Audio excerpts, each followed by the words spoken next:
Bus driver urgently called child services after boy said this, then police pulled him over. It was a chilly autumn morning and Miss Harper, a seasoned school bus driver, was preparing for her daily route. The early light painted the streets in soft shades of gray as she drove the familiar roads, picking up her usual group of children one by one.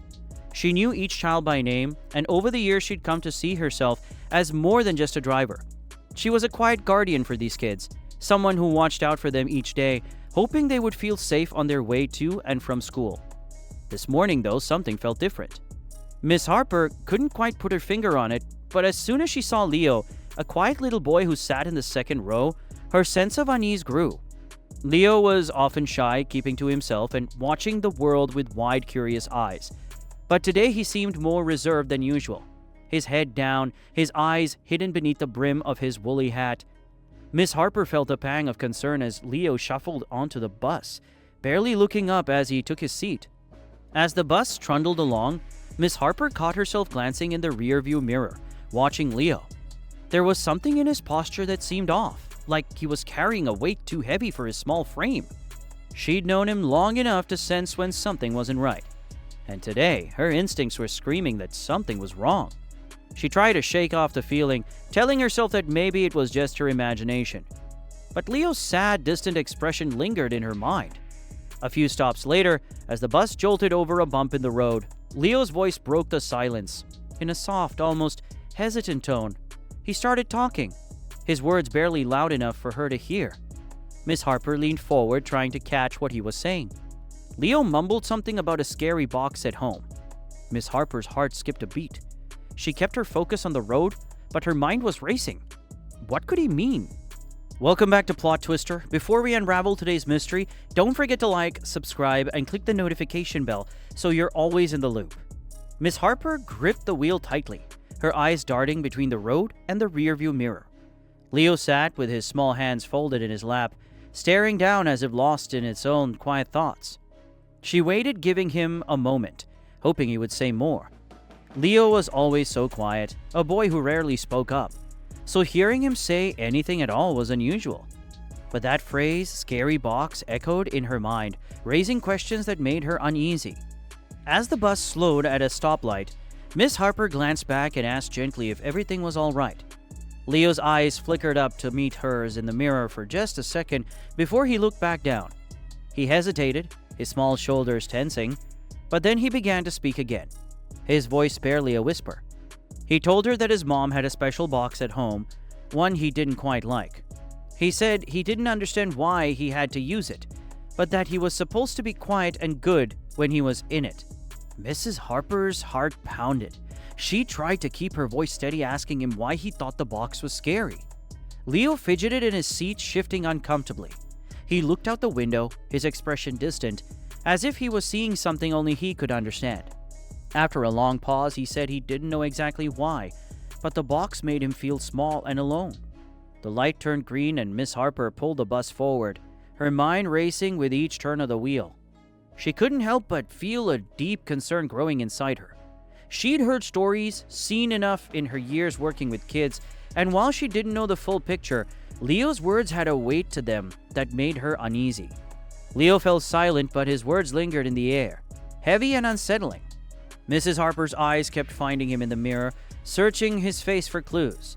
She didn't press him anymore, sensing he'd said all he could, but her thoughts wouldn't settle. The quiet boy with the scary box had opened up just enough to leave her worried and wondering. After the last child had stepped off the bus and the doors hissed shut, Miss Harper sat in the quiet, feeling the weight of Leo's words pressing on her. The parking lot around her was empty, the school bustling in the distance.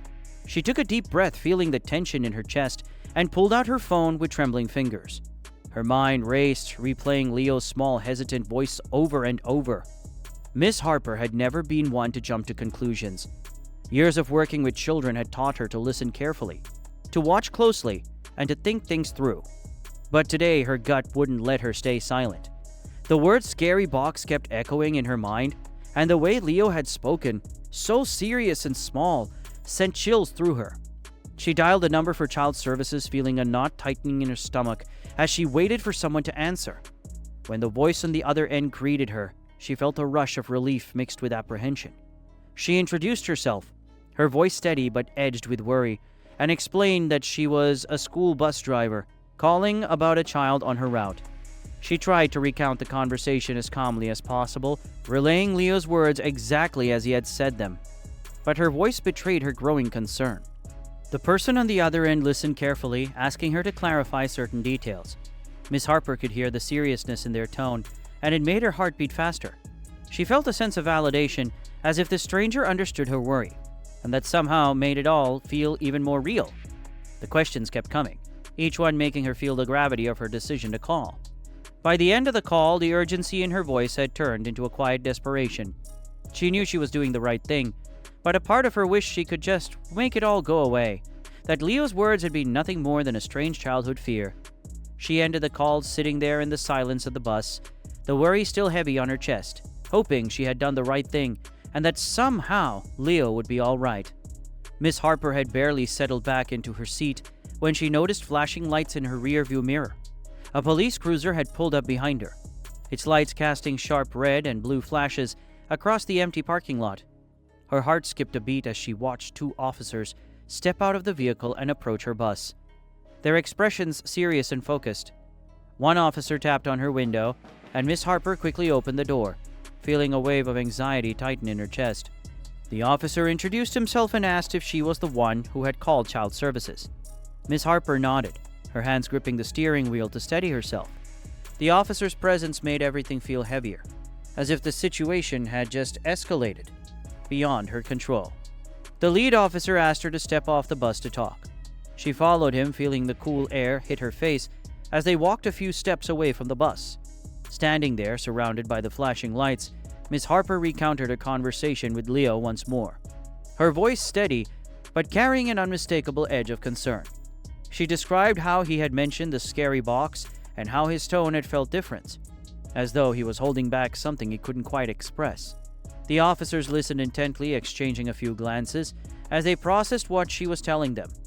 The lead officer asked her more questions, diving into specific details as if trying to piece together a larger puzzle from the fragments Leo had shared. Miss Harper felt her heart sink a little with each question, realizing how serious this all felt. The officers were treating her concerns with the same urgency she had felt herself, and it both reassured and unsettled her. After a few minutes, the officers thanked her for her vigilance and assured her that they would handle the situation from here.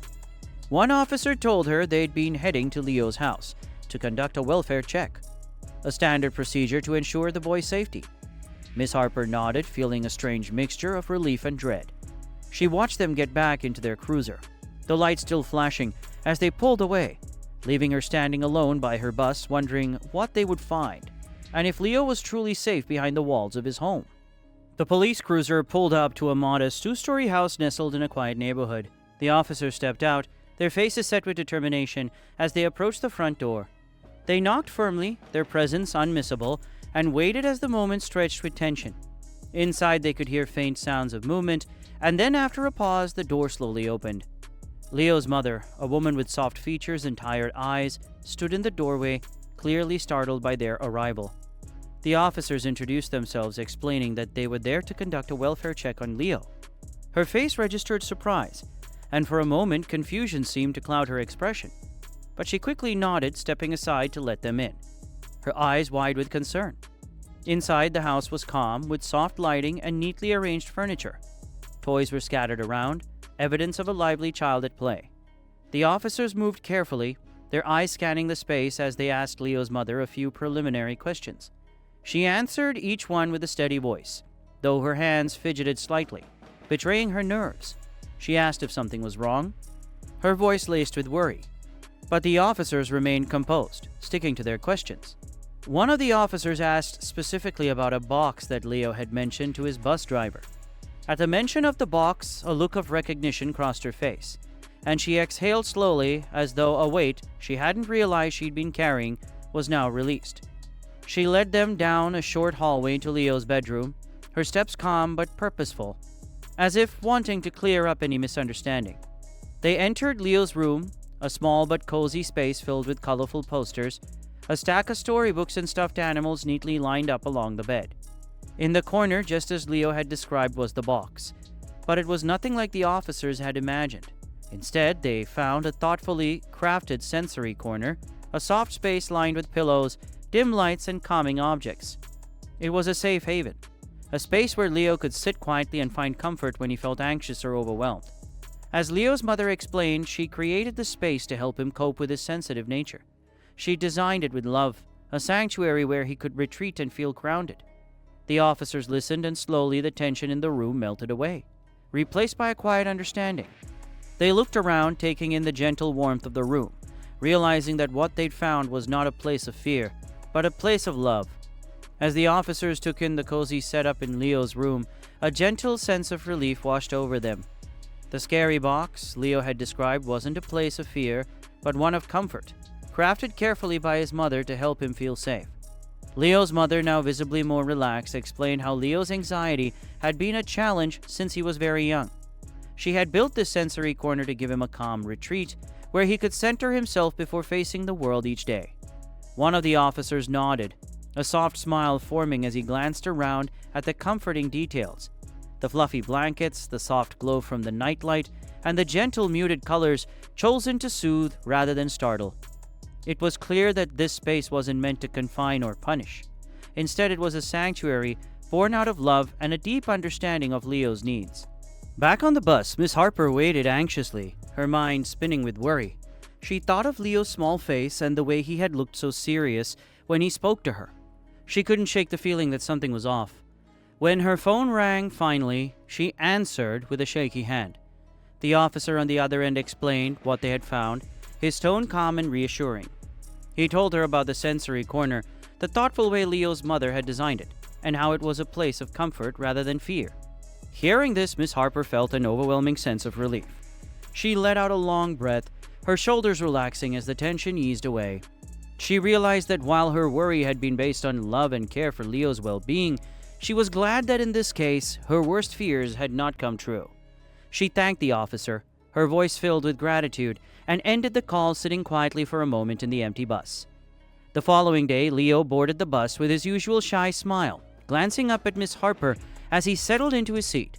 She gave him a warm smile, a silent promise that she would always look out for him. And though Leo would never fully understand the lengths Miss Harper had gone to protect him, she felt at peace knowing he was safe, loved, and cared for. From that day on, there was a quiet bond between them, built from a moment of misunderstanding, but strengthened by the care of a bus driver who had trusted her heart and done what she thought was right. Sometimes Miss Harper realized love meant taking a chance, even if it meant uncovering a story that was so much more beautiful than she had imagined. What are your thoughts on the twist we uncovered today? Comment your ideas below. Make sure to like and subscribe for a daily dose of drama and mystery. See you later with another twist.